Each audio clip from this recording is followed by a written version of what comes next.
Hi everyone, this is Professor Sanchez, and the goal of this video is to help you understand the annotated bibliography assignment. The goal of this assignment is to really get you thinking about your paper. Now that you've found some sources, thinking through, what is this source about? How will it fit into my paper? And reflecting a bit about your process. There are three main parts to this assignment. The first part is a works cited page, MLA format, including 5 sources. They should be 2 scholarly articles from the database or summon, 1 online source, so that could be an article, it could be a YouTube video, and then 2 sources of your choice. Feel free to use more online articles, more database things, or branch out, maybe use a documentary or a podcast. There's so many different resources for your topics out there. Remember things like ABC order, hanging indent, spacing, all of that stuff. And if those sources that you used in the preliminary source assignment still work, use those in this assignment as well. You don't have to give yourself extra work. Let's take a look at a student sample of the works cited page. So as you can see, there are 5 sources here. 1, 2, 3, 4, 5. We can count easily because of the hanging indent. So you can see how the first line of each entry is all the way over to the left. They are in alphabetical order. They are formatted correctly. And your works cited may take up more than 1 page. In this case, this person's took up a little less than 1 page. The second part, part 2, is on another page, so we're going to skip to the next page of the document, not the same as the works cited page. I'd like you to write a paragraph for each of your 5 sources, so 5 paragraphs total. Each paragraph should address the following. Okay, these are the things I want the paragraph to cover, so make sure that you address each of these. This is where students tend to lose points on this assignment. What does this source say about your topic? You should summarize this in just a few sentences. So maybe 2 to 3 to 4 sentences is plenty. That's enough. What is the overall point of this source, and what does it say about your topic? Okay. Secondly, you're going to put this as supporting material in one of your body paragraphs, right? You're going to use this as support in your paper. What do you think that paragraph would be about, and how will it help you build your argument? Now here's a tip. When you're writing these sections, to help you stay focused on answering the questions, you can say like, this source relates to my topic because, or this source says this about my topic. And then for the second bullet point, you can say something like, this information would appear in a body paragraph about, fill in the blank.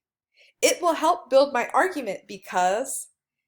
So if you kind of use the same wording as the questions in your answer, it will help you to stay focused. And the last thing that I want you to talk about in each of your paragraphs is what makes the writer or publication reputable to discuss your topic. You may need to do extra research on the writers, where it was published, that sort of stuff, that's fine. All of this stuff is important because it can go in signal phrases in your paper and help with credibility. Just because someone is writing a blog doesn't mean necessarily that it's not a reputable source. Okay, so we've been talking about reputable sources and thinking about using databases because they're peer-reviewed and scholarly.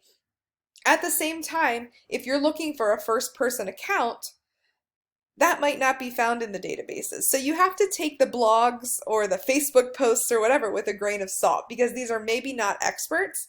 But if you want to have some examples or you want to get just different people's opinions to include in your paper, it's fine. And I just want you to clarify how that person is reputable in terms of speaking in a way that you want to put it in your paper, right? So it's absolutely fine to include those kinds of sources, but I want you to say more about, like, for instance, this person can talk about parenting and happiness because this person writes a parenting blog. Right? This person is a mother of 4 children and writes extensively about experiences with parenting and how to be a happy parent. Okay, so finding ways to include that information and where things are published. Being in the databases does give an article an edge, but that can't be the only thing you write here. So a lot of times students will just say, this article is reputable because it's in the databases. I need more information than that. Who wrote it? What journal was it published in? That's going to be the stuff that's going to help you in your paper. Okay, let's look at the student example again here. So we have a paragraph here. This is for the first source. So he gives the name of the article and he says the first few things he talks about what are the main points of the article. And then he talks about where it might go in his paper and what that paragraph would be about. And then at the end of the paragraph, he gives information about who this person is. So this person is a researcher here in Glasgow. She focuses on this, and the other person does this research. So this will be great information that you can then put in your paper to give yourself credibility for the source. Okay, so what you're doing is you're doing that for every paragraph. You're saying, here is the basic point of the paper. Here's how it's relevant to my paper, where I'm going to include it, and then here's why this person is reputable to talk about this topic. Okay? And then the last part of this assignment is a reflection. In one developed concluding paragraph that reflects on some or all of the following questions. So you're going to write one last paragraph reflecting on your process. And you'll see here, this person says, I've noticed numerous overlaps in the things I've been researching. There's interconnectedness. You know, if I want to further supplement my sources, then I'd look for this or that.